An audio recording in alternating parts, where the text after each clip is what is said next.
Hey guys, this is Kerry, and I've left the video running from problem 1 in today's lesson. We're going to look at a modified version of problem 1, problem 2, and see if we can create something that we have a little bit more control over. So for this one, what we're going to do is instead of making random circles everywhere, we'll make it so that when we click, it creates a circle where we click. So to do that, I'm going to create problem2.html, so new problem2.html. And we're going to use a lot of the same functions, actually. So let's just copy and paste all of problem 1 into problem 2. I'm going to close down problem 1 because I can hear my computer working hard to draw those random circles. I'm going to close problem 1 here as well. I'm going to close this down. And I think we're ready to go. So it looks like when we load up problem 2, a lot is going to be the same. We're going to be drawing circles with random colors. So the fill style should be whatever that new color is. And this is like the copy and pasted thing for how to draw circles. So draw a circle, that function does not need to change. Generate random is still going to be useful when we're generating a random color. However, when we say draw random circle, we're no longer really going to need this function. So let's change the name of this. Let's change the name of this function. Actually, let's delete this function. We don't need that function anymore because we're not drawing random circles. Now the other thing that needs to change is we're not going to be drawing circles over a period of time every 1/10 of a second. We're going to be drawing circles whenever we click on the canvas. And so that should be a bit of a throwback. Draw when we click. And if you think about clicking, we've done a lot of work with clicking, and that should make you think about event listeners. All right, so let's say canvas dot add event listener, and what we're going to be listening for is the click event. And this is all in the toolbox, so I'm going to recommend that you use that instead. And then we're going to run some function whenever we click. So the function that we want to run is the draw circle function. But we need to specify the x center, the y center, and the radius. So I'm just going to, go through those one at a time. So the radius is actually the easiest one. The radius is still going to be random.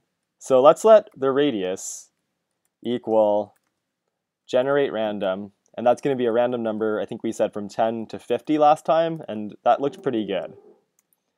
But we also need to figure out the x center and the y center.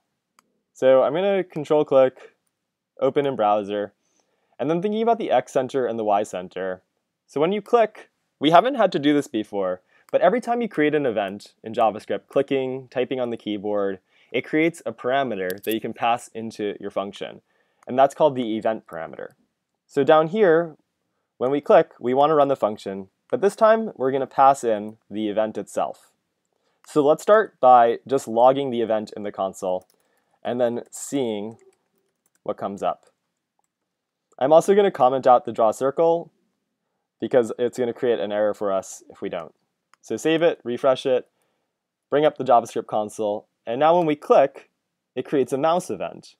And that mouse event comes with a lot of properties.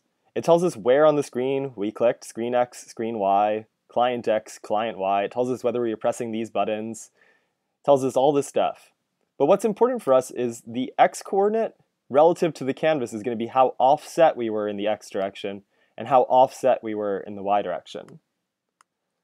So what we're going to do is let's let X center equal go into the event that we created when we clicked, and then take the offset X property.